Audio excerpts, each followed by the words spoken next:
Very good evening. It's Monday. Oof, Monday Club is here. Ho, ho, ho. Merry Christmas, one and all. It's Monday. It's Christmas week. Greg, how are we this fine Monday evening? It's been a very exciting weekend of football, but us two will make sure we're delivering the goods for the kids and indeed for the adults and anybody in football that's watching. So how are we, Greg? Yeah, good evening. It's my first night on after a week or so. People think I went hiding after my prediction of Hearts beating Rangers at Tynecastle. Went unstuck, but no, just been off with work and otherwise. But back on this, been busy in Santa's workshop getting all Christmas ready. But looking forward to the Monday Club. First time on for me on a Monday, so looking forward to reviewing this weekend's action. Lovely. Just to clarify before we start viewers, Greg's not exactly in his home right now, so his feed is a little bit latchy, but we're fine. It's Greg Playfair after all. His expertise and his banter will make up for the fine work the Wi-Fi won't hold out for. But first and foremost, Celtic winning the Premier Sports Cup, beating Hibernia by 2-1. First and foremost, Greg, a very good comeback from Ange Postecoglou's side. Yeah, I think at the end of the day, all that matters is that you win the trophy, isn't it? I don't think in terms of the record books, it looks at style of performance. I think the first half wasn't the best for either side in terms of a spectacle. Good for the neutral, but I'd imagine the Celtic supporters or Hibs supporters watching this would have been okay if maybe Celtic fans kind of a bit more disappointed with the first half as opposed to as the Hibs supporters. But, I think in terms of going 1-0 down, coming back to win, it's always impressive. Doesn't matter if it's a cup final or not, but obviously that man Kyogo coming up with the goods with 2 goals, which I'm sure we'll dissect the game in much more detail. But yeah, I think you've got to see a deserved win for Celtic. Yeah, I didn't catch the first half yesterday because I was busy doing some stuff for freelance on a freelance basis, but come half time, it was obviously 0-0, and then Hibs opened the scoring, and there could be a little bit of blame towards either Starfelt or Joe Hart for the Hibs goal. What way are you looking at this? Are you blaming both? Are you blaming one? Or what way are you disrespecting this? Yeah, I think it's for a lot of Celtic supporters this season, they've been waxing lyrical about the impact of Joe Hart. I think Starfelt has had a rocky start as well, and I think for me, Starfelt is at fault for yesterday. As your centre half, you want to be commanding, you want to sort of take control of that. And I think yesterday's game, he wasn't at the levels he's performed in I suppose recent weeks and months. I think the couple of weeks ago at Parkhead when it was Celtic Hearts, I thought he played well that day. But for me, I think you've got to be looking at the centre half. I mean, I don't know if you seen the goal there as well. Who you blame to? It was a good ball first and foremost, but you look at it by saying good header by Hanlon. Hanlon does very well to challenge the Celtic defence, but Starfelt could do more. And there's maybe a question there that Joe Hart can be a bit more commanded. So there's a few permutations in there. Yeah, I think it's fair, and I think in terms of that, what we seen with Celtic yesterday is, well, we've seen it straight away. Rather than probably 2 months ago, the Celtic team, had it been Bain or Barkas in goals or Shane Duffy centre half, whoever there, that could have been a catalyst for Hibs, to take control of the game and go on a bit of his ascendancy. But I think real credit to the players, real credit to certainly Postecoglou in terms of the belief he's got in the players that literally straight up the park, Celtic have scored and Kyogo has slotted away. Again, obviously I know there's controversy on that side as well from the supporters, but for me it's it's a great finish, great response, and it's what you want. And from that, it just seemed that sucked all the wind out of the Hibs sails. Absolutely. By the way, I'd like to clarify to the viewers that we've had a few last-minute changes for this show tonight. I was initially not going to be in this show tonight, but I got the call from Glenn Shooter at 12:30 saying, "Can you come on?" And I was like, "No problem at all, Glenn. I'll come on and I'll host and dissect the fine world that we live in terms of Scottish football." No Stuart Garvey, not because Hibs could beat yesterday, but because he's a busy man. So, yes, Hibs obviously took the lead, but what a response from Celtic, Greg. Yeah, it's what you want in football. It's it's what any manager will tell his players, that straight away, when your team goes on the concedes a goal straight away, especially on a cup final, second half. Again, I thought first half was poor on the balance of play from both sides. Definitely capable of playing better, but that man, I know Celtic supporters will be watching this. Arguably, is the Celtics play the season so far? I know a few people had said Jota. Joe Hart's had a mention. Callum McGill has been a much improved performance this season compared to last, but what a finisher as well. Obviously we talk about both his goals, especially the second. Fantastic player, and I think it's what you want as a response. And I think Hibs players were actually shell shocked straight away. And then I don't know if you've seen the video doing the rounds of the Hibs supporters celebrating, and then there's the countdown clock, and then obviously within a minute later, obviously just times it with the back of the net, and the Celtic fans here, I don't know if you've seen that, it's quite a funny video. As a Hearts supporter watching it as well. But yeah, what did you make of the equaliser? Very good response from Celtic. I mean, that's the first. I'm going to give you a wee fact here. That's the first time that Celtic have won a game having conceded the first goal, right? So it just goes to show you how resilient the Celtic side are now. And a great response! What a great response, Greg.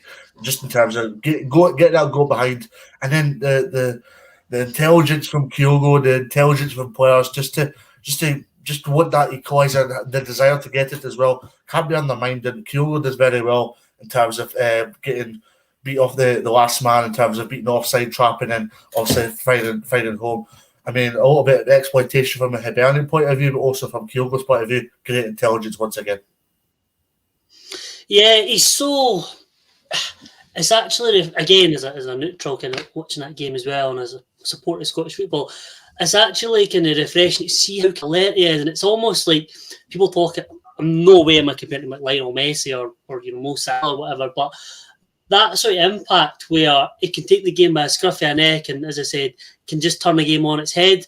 Just that intelligence, the fact he's always running, he's always on the last man as well, that he'll create something out of nothing. He's done that more often than not this season for Celtic. When he's had an opportunity, his finishing is probably up there with one of the best we've seen in Scotland for a number of years. He just likes putting the ball in the back of the net, and he's just so precise as well that I think he's probably grown up as well, that he's probably day back after training putting the balls in the back of the net. But I think we've seen it when Nakamura obviously came over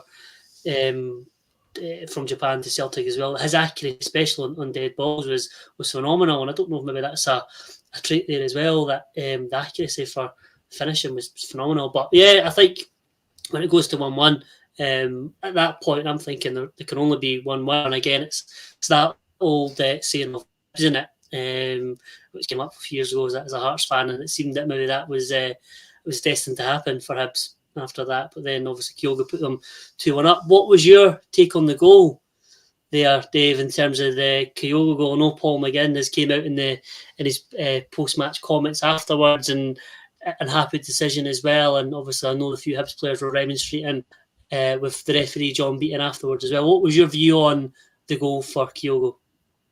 Are you on about the lob, sorry, yeah? Yeah, the lob, sorry, the second goal, second. First and foremost, very good finish. Very good finish from Kyogo. Obviously, exploited the Hibs defence to an extent, obviously chipping the ball over Messi. But I do understand where Paul McGinn is coming from with regards to the net referee performance. And these referees have been under a lot of scrutiny so far this season, in particular in the Scottish Premiership. And yet again, these referees are getting criticised on a consistent basis. And you can understand why, because it did look like a throw-in the process to Celtic getting that Celtic that second goal. Beg your pardon. I know it's Christmas, but I'm still in my words here. But I mean, I can understand where Paul McGinn's coming from. He was very much. He had a lot of fixation on him in his post-match assessment. He was very angered by the outcome of the game, but very outcome with decisions that happened in the game as well. So I can understand where Paul McGinn's coming from. But from a Hibernian point of view, and we'll get on to it later in the show, obviously, is they've got a great opportunity to bounce back on Wednesday with the host Aberdeen. And obviously, the news with Sean Maloney getting the new manager's job at Hibs. It's a welcome break for Hibs in a way. I mean, David Gray's done a superb job at that club with regards to treating him through this latest stage. Because I mean, Jack Ross had a really good report with his players, but David Gray has came in, done ever so well with this group of guys, and justifiably so, still in the coaching staff at the club. So he's a very good coach, and he will do well working under Sean Maloney. But back onto the game, first and foremost, I'm going to be very negative here for this next question. Starfelt, 4-year deal. Upon reflection, was it deserved? Starfelt getting a 4-year deal at Celtic? Yeah, 4 million. 4 million. Well, I mean, I think we've seen Jason Kerr attend that as well. And then you look at Jason Kerr, certainly last season's performances for St Johnstone, double cup winning captain, and then compared to what they got. And again, for me, there's a bigger issue here. I think the Scottish market undervalues itself, and I think Scottish clubs do that as well. I think, again, we'll talk about Celtic when they made bids for John McGinn to then go down to Aston Villa, have a good 6 months a year there, and straight away they're talking about a £40 million move.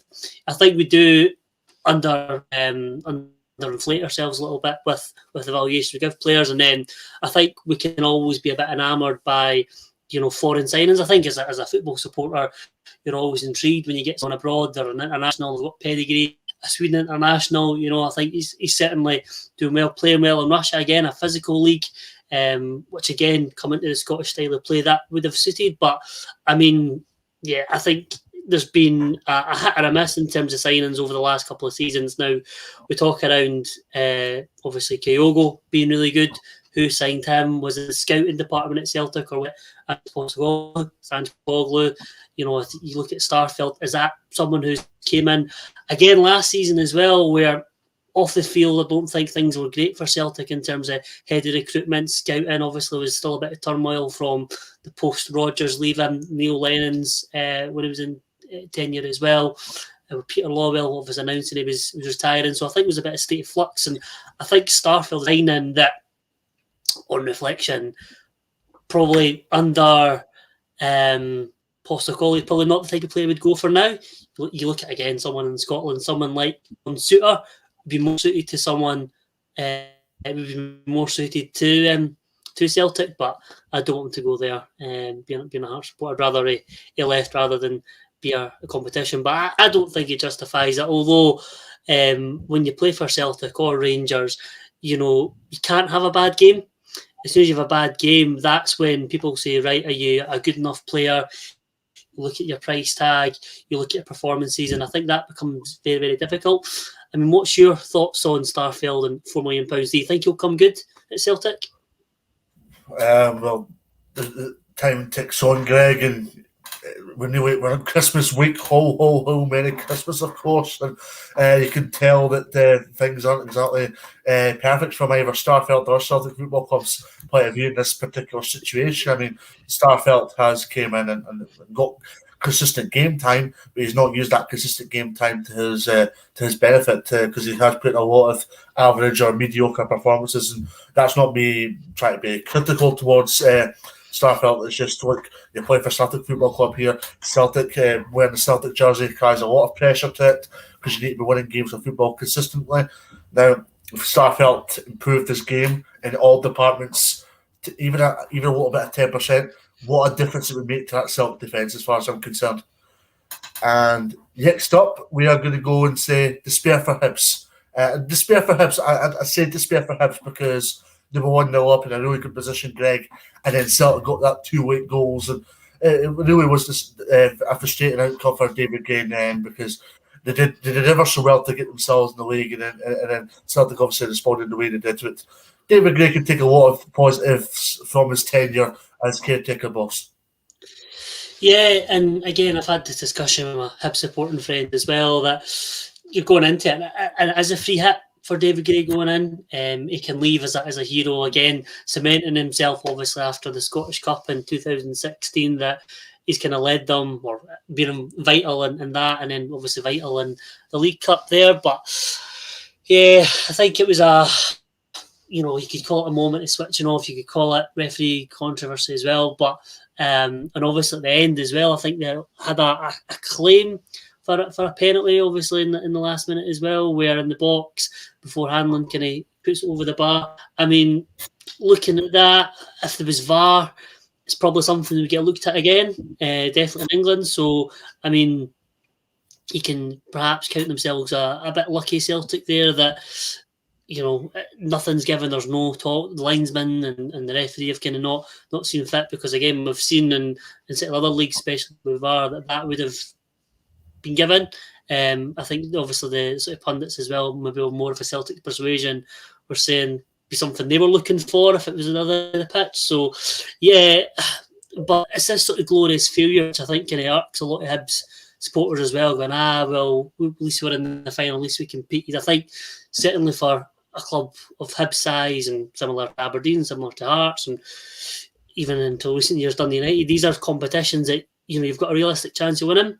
It's a cup draw. You can get lucky in some of the draws. You can get moments that are kind of fortuitous in your favour, and obviously Hibs might feel the Kyogo's second goal and penalty, it's not to be, but it's disappointing, despair for Hibs, and again, kind of cements pressure on a little bit for, I know Sean Maloney's just been appointed today coming in, but Hibs are actually closer to St John's at the bottom of the table with 9 points and points off third place Hearts, so that, and it's kind of one of those where that win yesterday, had they won, would have been propelling them, would have got them up for it. But now it's kind of other case where they're trying to get back on one in terms, or away obviously to Aberdeen. No easy place to go for any team. So yeah, it's interesting. What was your take on the defeat for Hibs?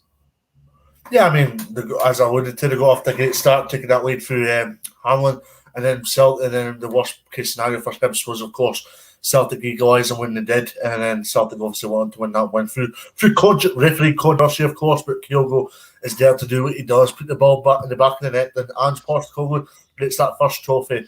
Well deserved for Ange Postecoglou, and congratulations to Celtic Football Club for winning the Premier Sports Cup. But for Hibs, I mean, they need to take a lot of positives out of this game, because, I mean, they were huge underdogs going into this game.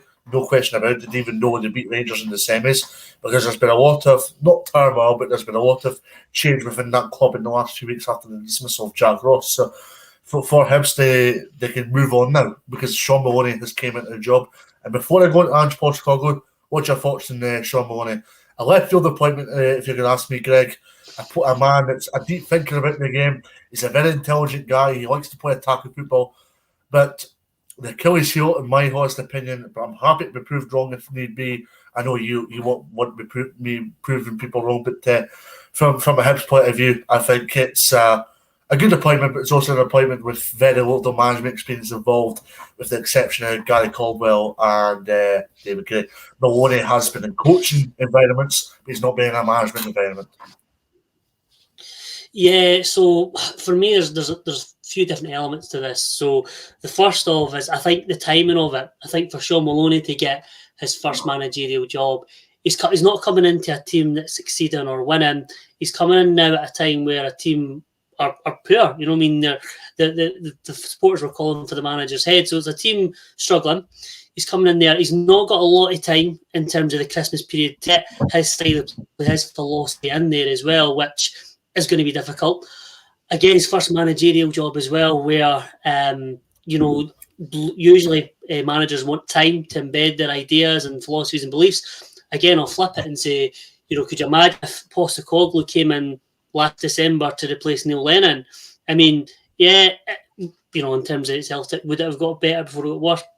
Potentially, but I think it was always difficult. Whereas, what Postecoglou had this summer is he had a summer, and again, a few disappointing Champions League campaign, but he had time to build something before the sort of league games come in, and obviously the first league games as well, they were struggling a little bit, huffing and puffing, but it takes time to embed, and Maloney, I don't think, will get time because of the thick and furious nature of Scottish football. Obviously, they have got Gary Caldwell in. Gary Caldwell's had very mixed, it's his last sort of 3 managerial positions he's left in terms of Chesterfield, Wigan and Partick Thistle, which resulted in them being relegated to the third tier. So, yeah, it's an interesting one, and I think as a Hearts supporter, it's got shades of Ian Cathro a little bit in terms of, he's well-respected coach, has been at different clubs under different managers and built himself up a little bit, but it's a bit of a known. I suppose it's high risk, high reward, but we've seen there before where Hibs have kind of went all in, and under even Terry Butcher, they've kind of declined. I would have felt personally that Hibs would have had a safer appointment with, like, Derek McKinney's. Obviously, you being a Don, you might have seen more of that than obviously most on watching tonight's feed. But what's your take on the Maloney signing for Hibs as manager? Yeah, I touched upon it. Left field appointment. It's an appointment that obviously he's got a very good coaching background. He's been in intense coaching environments, having worked with Martinez and Thierry Henry in Belgium, respectively. He's not had that management experience, and this will be a big test. And I'll go as far as to say, Greg, that I think this next stage of the season from now until next May is quite a key period for Maloney. It's not a period where he's going to be justified or tested in terms of under pressure in regards to sacking or any of that magnitudes. But what I would look at is, I think that he needs to go and challenge for European football, then go and look ahead to next season. But just to finally finish off on this particular subject regarding Celtic against Hibs, Ange Postecoglou, first silverware. Is this cup win, Greg, the beginning of a trophy-laden period for Celtic under Ange Postecoglou? Listen, it's the first competition he's been in, and the first time asking is he's been able to lead his side to a cup win. Obviously had Hearts, Hibs, obviously along the way as well. So again, two of your bigger clubs in the competition as well. It would have potentially been Rangers had they knocked out Hibs, but I think in terms of the turnaround, you can't get away from it. It's really impressive, the fact that has been in second choice, which again has been widely talked to death almost, but coming in as an underdog, coming in as second choice, he's came in, he's really won over the hearts and minds of Celtic supporters and neutrals watching as well. That I think if he's backed again, and obviously I think the club are doing so, I think obviously there's talk of a couple of guys from the J League coming in as well, which obviously again Postecoglou's men that he's seen them played and trusted.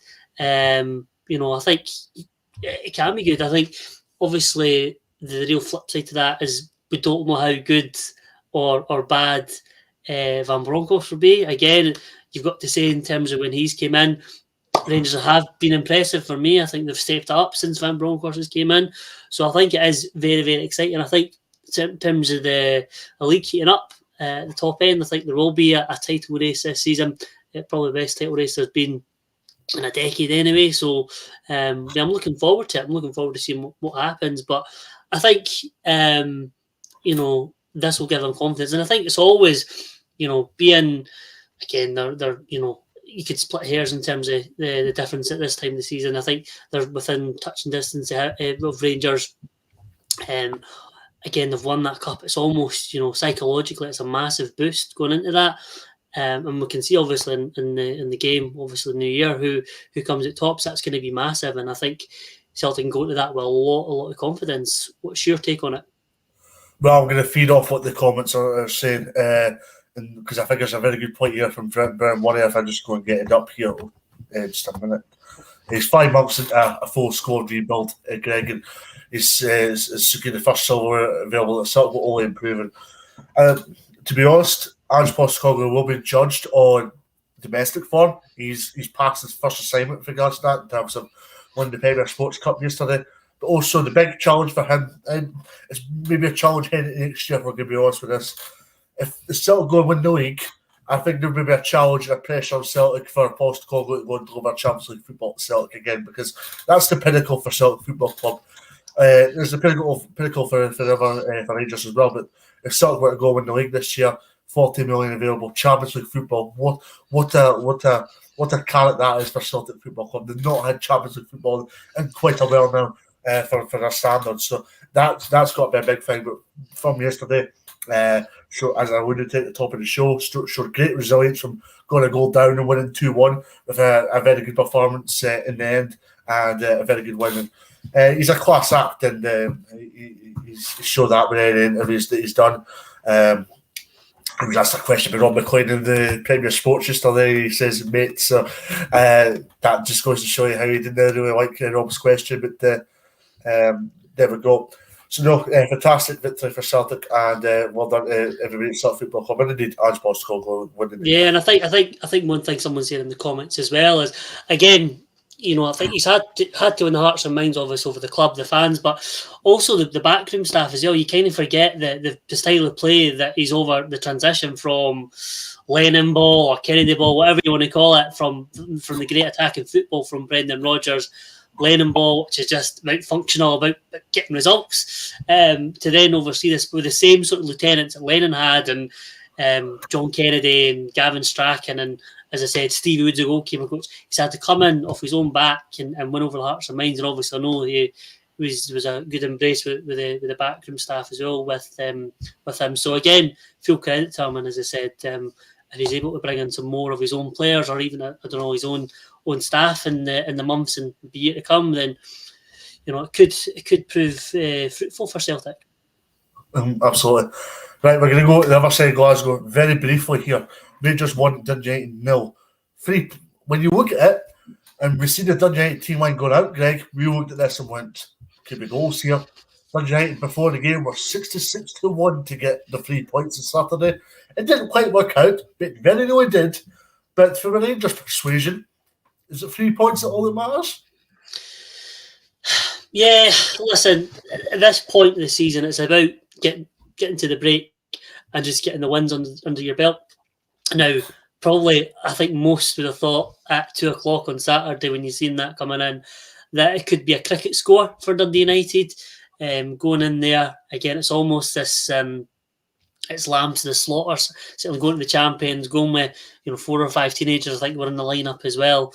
It's a daunting prospect as well. But full credit to Tam Courts for setting the team up and getting his players to kind of believe in themselves as well. Where they can feel kind of hard done by that. They're disappointed coming away from Ibrox a 1-0 defeat. I think that's full credit to what Coach was able to do in the short space of time, given all the players unavailable for injury and illness. So I think it is about getting results. I think Van Bronckhorst was saying similar as well, that 3 points is all that matters. What was your take on the game? Good 3 points for Rangers. I was making a point in a group chat on Saturday night that I'm on. Rangers haven't been exciting, but they've been work-like. And that showed on Saturday. They're not exactly they're not exactly a Barcelona type of team. They're not a tiki-taka football side. But what they are, I should just put there. What they are is they are a side that will be organised, not be a dirty side, not be a ugly, win ugly, yes, but not an ugly side. But they will get 3 points when it matters, and they do have a good mentality about them just now. It's a good 3 points for Rangers, but from Dundee United, it's persuasion. I would be proud if I'm Tam Courts, and I'll get on to it in just a minute, but you look at it by saying that Dundee United had a lot of players out. I'll be honest with you guys, I didn't realise before the game how Dundee United had that much players unavailable. The Tam Courts was always saying 2 had to definitely have rolled themselves out through COVID, so there was definitely some late interruptions towards the proceedings for Dundee United. But as I touched upon there, Greg, I would be proud if I'm Tam Courts. Yeah, I mean, the thing is, you've got to factor in, it's a team that's been struggling. I think they've lost four in the bounce anyway in the league. So it's a team that's not playing well. Obviously, I know they're still 5th in the league at the moment, but for a few weeks ago they were contending for up there for 3rd. So to go in there, to have this sort of tournament, to throw guys in, big game away again, where you've got a hostile crowd again against you. As a young teen, making your way in the game, it can be, it's definitely not hospitable. It's hostile. So, full credit for Dundee United for making a fist of it. And again, we talk around, referee decision changing games, etc. That obviously Rangers get the win from that. But that aside, I think Tam Court's it's certainly something to build upon for next week. Absolutely. Big week for Dundee United coming up. They've got Hibs on Sunday, and then they've got St Mirren on Wednesday, and then the Dundee Derby. What a big week that is for Dundee United. And Dundee United almost levelled. Darren Watson had a header bounce off the bar. Yeah, I mean, for that, it's probably something he's only dreamed about since, probably growing up, that probably a few weeks, probably going into the game, that, I'm getting to make my chance. I've always dreamed of scoring, imagine scoring a winner in a game like that against, Rangers or Celtic or whoever, Dundee, big game for him. And obviously he's almost the hero. But yeah, it's fine margins, isn't it, in terms of, talking about fine margins in the last game with the cup final, offside, is a penalty for Hibs at the end there, is that Rangers run a penalty, is if that team didn't hit the crossbar, it's all these fine margins, and well, that's why we love football so much, that, things can change on one moment of a game. What was your take on the Rangers winner? Yeah, that was my next pen and forth. First and foremost, before I go into the winner, Ryan Kent deserves any. If he gets the book thrown at him for diving in the first half, I'll have no complaints, because that was a horrendous dive in the first half from Ryan Kent. And then the winner, I thought was a penalty. What do you think? Yeah, I think it is a penalty. When looking at it, kind of my first reaction seeing it, you can kind of see why supporters are kind of, from other teams, are a bit aghast. And I think it's just, especially if you're at the game or if you're out and about and you see that thing on social media where it's penalty Rangers, that graphic's kind of a bit of a joke, isn't it? When you see that from the Rangers Twitter account, when people see that, and again, some of the penalties have been a bit dubious, to say the least. But from this one, I think for me in real time, I thought penalty. Seeing it from some of the angles as well, I think you can see why others would feel aggrieved against it. I know a lot of Dundee United fans were aghast against the warden of it, but for me, it was a penalty. I'd be looking for it if it was my team, put it that way. And as I said, if it was conceded against me, I would feel a bit aggrieved kind of in the aftermath, in the immediate moment. But I think in a code like today, it is a penalty. Well, I'll spin the ball the other way around. If that's Dundee United, did they get a penalty? Because if I'm going to be honest with you by saying probably no.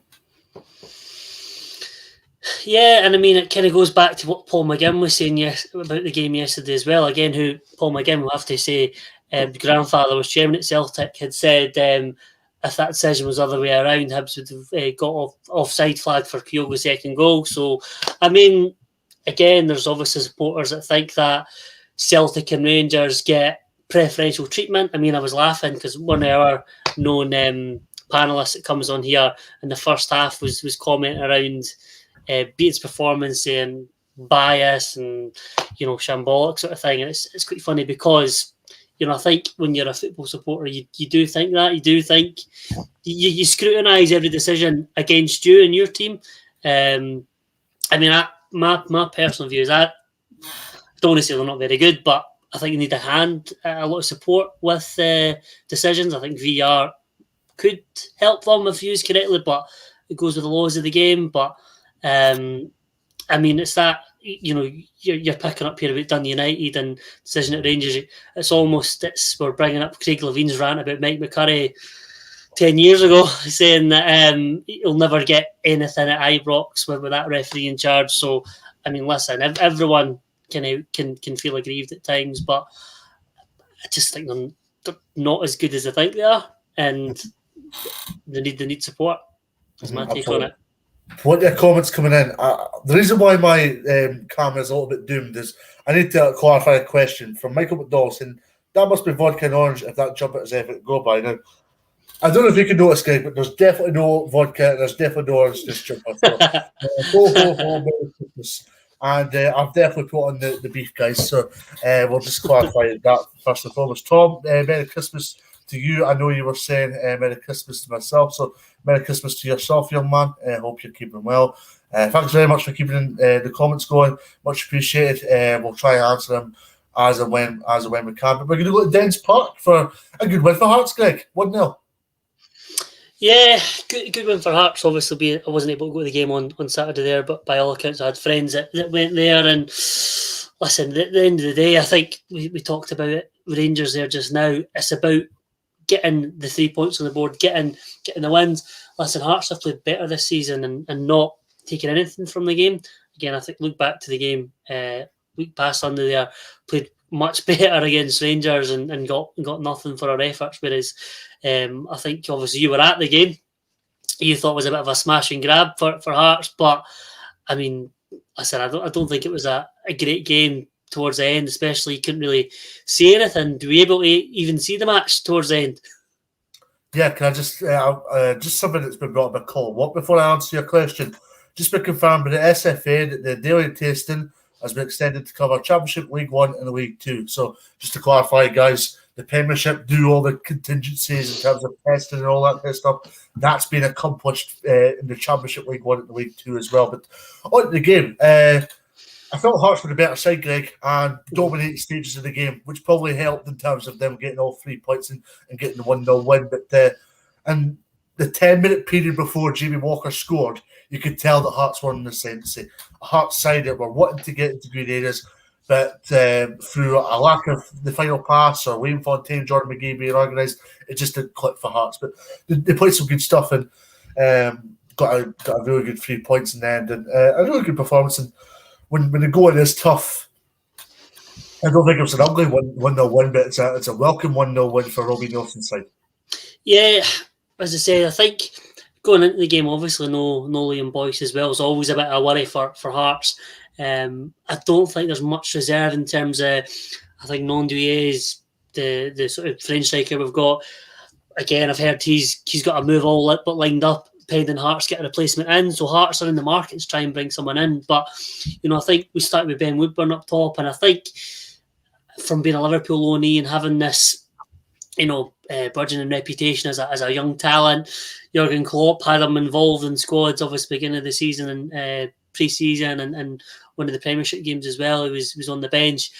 He's been a bit of a disappointment. He played in that false nine, and I don't think it really, again, Nelson's tried that before and it hasn't really worked. And then, I think when Jamie Walker came on in that role, it kind of really helped Hearts and kind of got us that bit of, almost had a bit of a potent threat up front. Because again, I think a few guys that, like Gary Mackay-Steven as well, who again is not really done well this season. Josh Dinelli has been a massive disappointment. I think for Robbie Neilson, it is just about getting the win, and I think he'll be looking to try and get obviously like Liam Boyce fit and probably bring another couple of recruits in January as well. But I think for me, the surprising thing as well is kind of how much it's kind of came off the rails for Dundee in the last few games as well. Looking at it, I think obviously they went with Griffiths and Mullen up front on Saturday. Is that correct? Yeah, which again I think I was on a couple of weeks ago saying I think maybe with yourself that the sort of 4-3-3 kind of worked for Dundee with McCowan and McMullen. The famous own goal scorer worked quite well with those two guys with Danny Mullen, and it's almost like they're trying to shoehorn Griffiths in the team. And again, obviously Cummins, we'll maybe get onto that at another point, but they're trying to shoehorn because of the wages that they're paying him. And I think Dundee for me look a better team as a midfield three as opposed to the two up front. And I think Hearts had that energy there on Saturday from what I've heard and what I've seen as well, that kind of they were able to well contain Griffiths and Danny Mullen. Yeah. On the forward line for Hearts, Ben Woodburn played up front and he's been okay, but nothing exciting. Jouet got a lot of plaudits last season. Why is it not quick for him this season, do you reckon? Why Ben Woodburn? It's not clicked for Ben Woodburn and Josh Nelly. I mean, I think Josh Nelly came in last season looking at it, and he's always kind of had hamstring injuries. He's never really had a consistent run of games. I think that was his downfall at Preston, probably why Hearts were able to get him in the first place, and he made an impact in the short space of time. A year ago, he was almost here in the cup final, Scottish Cup final against Celtic, and he's not been able to kind of hit the ground running. Again, I don't know whether that's his own expectation or maybe teams kind of are better able to handle him. I think in the Championship as well, where you're kind of going against players that aren't as pacey or You kind of have a bit more freedom at Tynecastle, for example, to attack teams. Ben Woodburn as well. I don't know why it's not happened for him. I mean, at the United game earlier in the season, he played well that day, but I just felt that, I don't know, maybe it's there's seemingly he's carrying an injury off the field as well. That's been I think on the Remembrance Day service, I believe he collapsed as well there. He collapsed there and obviously had to get medical attention. So Kenny since then as well, it's not really, I don't know whether he's, because again, reportedly had bumped his head as well, had to get medical attention in a local pub at the Haymarket after the service as well. So, I mean, since then he's not, it kind of coincides with him not working quite well, but I do think Nielsen probably doesn't know where best to play him. He's played as a false nine. They've tried him in behind Boyce. He's played on the left. My question, sorry, Greg. My question then is, why is Jouet not playing? Why is Ginnelly not playing? Jouet. Julie. Aye. Who's Julie? Jouet, Ngouye, whatever. Ndouye. Oh, right. Armand Ndouye. I was like, who's Julie? I thought you were turning Ali G here asking for me, Julie. No, again, Ndouye, I think he played well in the Championship, obviously, big target man, able to missile defenders, able to, kind of be a focal point. Again, been reports of his attitude. He kind of thought he was coming to Hearts to be the main man, the top striker. Again, there was talk that he'd fell out and happy that his number 9 was taken off him, but he's chose 21 as his squad number because that's his superstition. But he's just not seemed interested. He's not seemed really wanting to kind of burst a gut. He's not someone that will chase things. I mean, he's had a nomadic career. He's been in Turkey. He's been across Eastern Europe. He's been in England. He's been in France. You can now see why. That I think his next move, I would imagine, will be England or abroad. That, as I said, I think it's kind of almost a kind of near on certainty that he'll be leaving in January. And sometimes as well, I think Nielsen isn't trying to play the long ball as well, and I think that's maybe to his detriment. He's maybe wanting to be the big target man. Again, came through the English lower leagues being the big man, 6'4", get on him ahead, I'll score. Again, 2 goals against Raith Rovers last season. We've done that and scored. But yeah, I don't think the style of play that Nielsen wants to play, I don't think he's there as he's not going to displace Boyce. He's kind of going to be that impact target man. But when Boyce is out, we don't play to his strengths. And again, I think it'll be quite a beneficial decision for Nielsen's Midjuli to leave in January. Maybe go to Staines FC. Okay. Please, we've got that Jouet situation sorted because I'm good friends with our mate that was a Jordan fan, and he's been hyping me up about Jouet. So please, we've got that situation resolved. But Jason Cummins, player for under 18s tonight. He's in the bad books at Dundee Football Club. Let's say. Yeah, I mean, it's quite ironic because obviously he was at a show obviously in the Glasgow Hydro on Thursday, and one of his counterparts was actually on stage with him, and Andy Halliday was actually started, which again, in sitting in my group chat with Hearts supporters, it kind of brought a brought of oh, here we go sort of thing, because he's not really played well last few weeks, or certainly since his red card at Pataudry. But yeah, listen, reportedly, turning up to training, not fit to train on a Friday morning. If you've been out the night before, I think we've all been there ourselves at work. We've been thinking, I'm not well enough at work, or I've been in a school night here, I shouldn't have done that. And listen, as a professional footballer, you're not going to get away with it. If that's the real reason, or if it's not being told, the manager not being told it was there. I think for me, it's probably more of the professionalism, not being professional to train, going into the game. He scored against us at Tynecastle. I mean, was a Hearts supporter growing up. I mean, I would have fancied Cummins and Mullen to cause more damage if that was the two that were going to be playing. But, I think it looks like his career's over at Dens Park. What's your take on it? Well, as I touched upon, he's playing for under 18s tonight. That's probably a big. It's funny because it's an under 18s game. It's probably a big game for him tonight, actually, when you look at it. Just to go and save his Dundee career to an extent. I do understand that he's back training with the first team tomorrow. Now, I've arranged to go and see family tomorrow, and Dundee Football Club have arranged a press conference. So I won't get asked the question about if he's trained, if he's leaving the club. I'll leave that for the experts. But on Jason Cummings, and yeah, I mean, the whole situation has been poor from his point of view. Andy Halliday and Charlie Mulgrew were, of course, both on stage for that show on Thursday evening at the Hydro, but I'm assuming they both got permission, because I touched on it with Colin Watt on Friday, that if Mulgrew and Halliday had been drinking or indeed on that stage, I'm pretty sure Dundee United or Hearts would have came out and said something about these type of players, just to add a further wind from their own perspectives. So that the fact that Dundee have obviously created a strong precedence in saying we didn't give Cummins permission, and McPake hasn't held back. He's fuming about the whole situation. Will he play in a Dundee Football Club jersey again?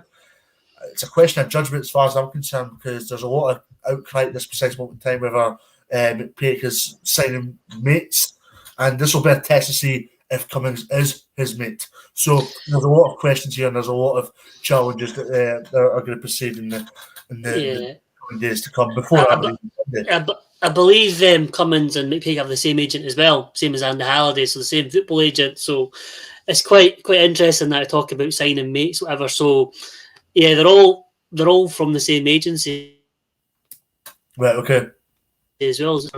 I think Cummins is gone by the looks of it. And again, it's probably one where, and we'll probably get into this team later on, but St Johnstone are on the market for a striker. It's kind of East Coast based. That could be somewhere he goes. Ross County. I mean, this is it when teams are kind of crying out for a striker at the bottom half of the table.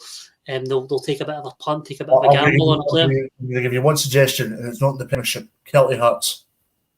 Celtic Hearts. He wouldn't get over Austin. Austin's absolutely amazing at that level. I mean, I don't think Cummins would go down that level just yet. I think there still will be takers. So depending on what happens with Tony Watt, depending on what happens, St Johnstone, Kilmarnock might throw some money now, try to get back up. Obviously, they're toiling in the moment in the Championship. I think these are teams that probably Cummins would consider before. There's even the prospect of playing abroad. Obviously, if he's got the same agent as Andy Halliday, had that spell in Azerbaijan, whatever. But I mean, I think Cummins might go abroad as well.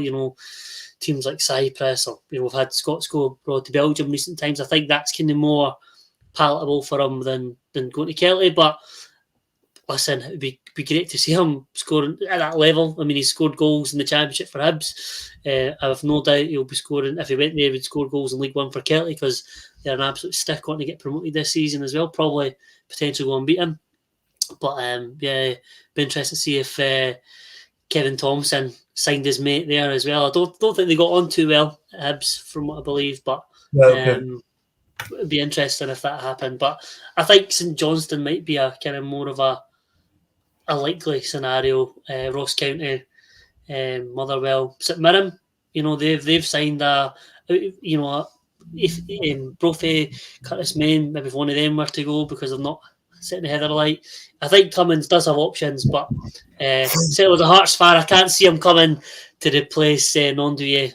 I know it's always mooted every transfer window on the Hearts fans forums and stuff, but yeah, there's Cummins is going, I think. But who knows, might be full time on that podcast. He's more than welcome to join us here on this podcast as well if he wants. Exactly, he bring a lot of humour, that's for sure. Right, up to Lanarkshire, Motherwell 2, St Johnstone 0. Another fantastic result for Motherwell this Greg. Yeah, as I said, I think Graham Alexander is doing a great job. He's had to kind of adapt his own philosophy last season as well when he came in.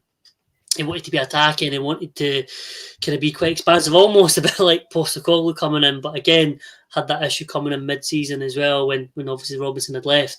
But, going in and winning 2-0 against St Johnstone, I know they're out of form, they're bottom of the league. It's a good statement, clean sheet, something to build upon as well. And obviously young Cornelius scoring for the first time as well for Motherwell is a good boon for them, and another product to the conveyor belt of talent at Motherwell. Absolutely. What intense for St Johnstone though? Absolutely. Looking at where they're going to get their next win from, I don't know. I think, listen to Callum Davison, his interview, I seen that on yesterday. He looks a bit, I wouldn't say broken, but for the first time, he's probably feeling the pressure. Those cup wins that day in May probably seems like a lifetime ago now in terms of where they're at. Going in bottom league at Christmas, it's difficult. I know they had the first 4 games last season, they were kind of struggling, but we're now halfway mark of the season where they do need to pick things up. I think the real fruits optimism is that, they are only within, say up to Hibs 9 points, which is the bottom 6. But Dundee, Ross County, they're all within a win away. They could one win could springboard them up, but I just don't see where the goals are coming from. I think we've spoke about it before. It might have been myself and Robbie, but Chris Kane isn't a goal scorer. He's more of a sort of link man. He's more someone that will run for someone. What's that? Sorry, he's in self-isolation right now. He's self-isolating just now as well. I mean, I look at Stevie May. Ever since he's that injury down at Preston, he's never been the same, or Sheffield Wednesday, I can't remember what it was at the time, but he's never been the same player since his injury when he went down to England. Came back up, obviously, as an Aberdeen fan. You'll have seen him play there. He didn't do too well there. And again, they've obviously signed, was it the Finnish boy as well? They signed the striker. Yeah. Virtanen, again, I've not seen too much of him in terms of could he go on a goal scoring run, but yeah, I think they need to strengthen. I think at the back as well, they need to get a settled back line. I know the Sean Rooney been playing in there as well as part of the back 3. I don't think that, for me, I wouldn't do that because you're kind of nullifying his attacking talents down the right-hand side. So, again, he needs to really kind of iron out who he wants to play in that back 3 with McCart and Gordon.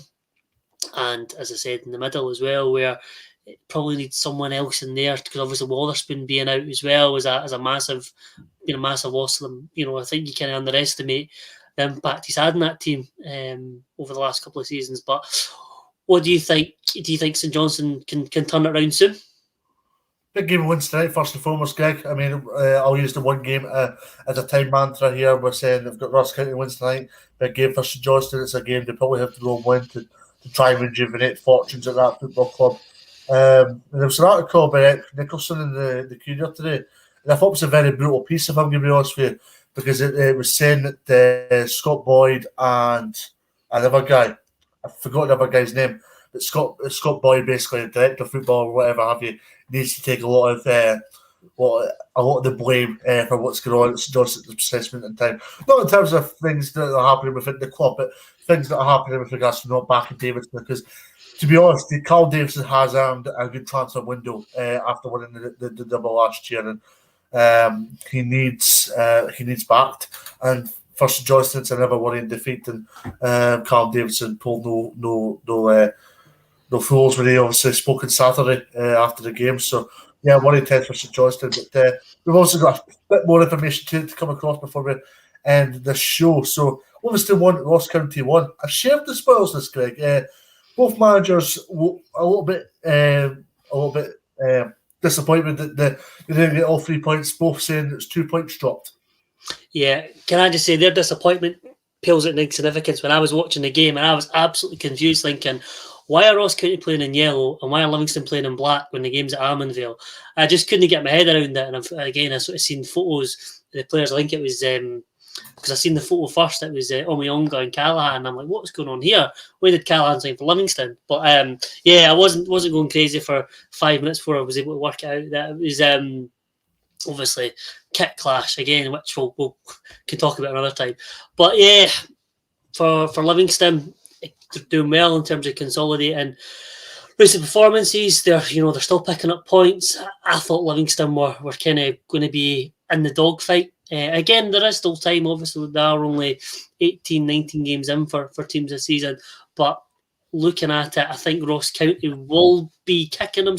I know Malcolm Mackay said, listen, would have taken a point going into the game, but they did have chances to win it. They could have buried it. I know Ross Callaghan as well hit the bar for Ross County, where probably feels could have scored. But listen, it's a good side. I think both teams will have been happy with that. Livingston getting a late equaliser. Ross County before the game would have taken it. But I don't know. I think Ross, in the cold light of day, that could have been a massive 2 points dropped for Ross County going into it. What was your take? Yeah, 2 points dropped for both sides, Greg. But from Ross County, they did well to get to the lead. Very good goal by, from their point of view. I can't remember the boy Cancelo, if that's how you pronounce it. He also scored for Ross County, so very good goal from him. I thought it was a really good strike, putting it past Stryjek. But then Livingston show a bit of character about them. Old boy netting the equaliser, and a good point for both teams. But then, as both Malky Mackay and Davy Martindale's touched upon, 2 points dropped in the same token, because these are the types of games that they'll be looking to win, because both teams are round about each other in the league table at this present moment in time, and every point's important if you're these type of clubs. Yeah, to use a sort of horribly overused footballing cliche, it was a 6-pointer between the two teams, and yeah, they've only picked up one each there. Where is it? It can propel up. Where, as I said, Livingston could have been, kind of cut and dry a bit more in terms of pushing on Hibs' coattails, and Ross County could have been adding more for St Johnstone going into the game tonight. But it'll be interesting to see what happens after the game anyway.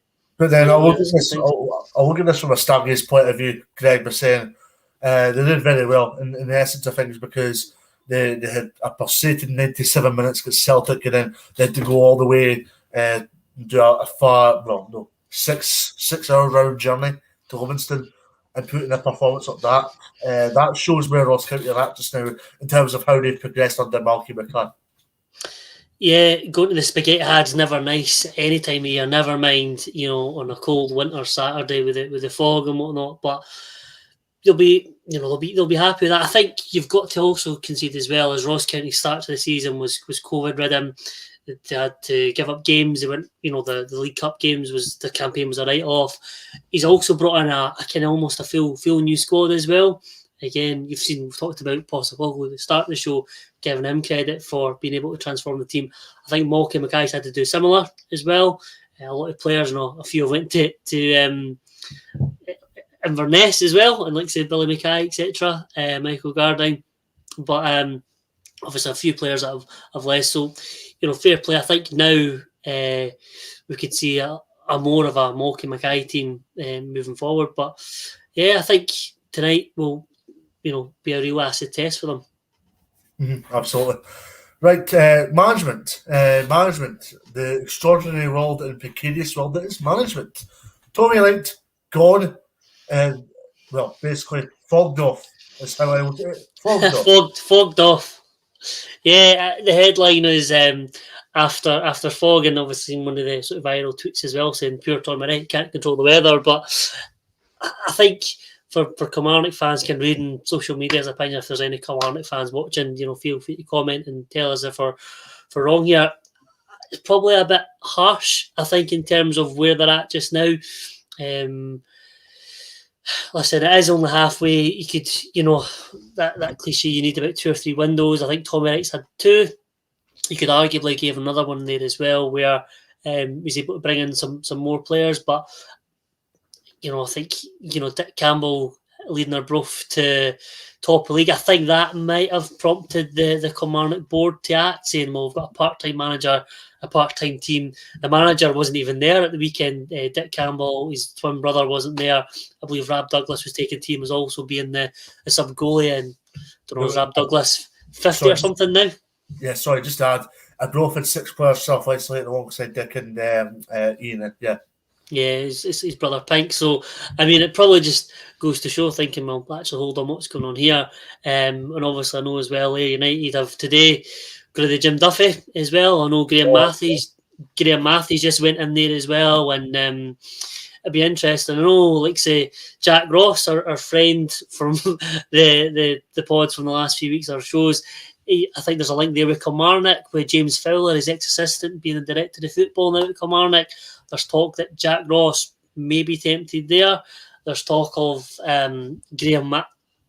I mean, I wouldn't think that at all. Graham Matthew will get Jack Ross to United, but I think there's a lot of good managers out there at the moment that could go into United and into Kilmarnock. So yeah, you got to stick your CV in for any jobs, Dave. Well, there's no jobs north of Dundee at this precise moment in time, so probably not. But just to give you a few managerial appointments before we finish off, Darren Young has took the Stirling Albion job, and Dougie Emery is the Hugh Morton manager. Interesting. Some good appointments there. Absolutely. Right, we're past the hour stage. What a show we've had. Filtered through lots of different stories in the world of Scottish football. We're done. It's Christmas week. I'm off for a beer. See you later, guys. Thank you very much.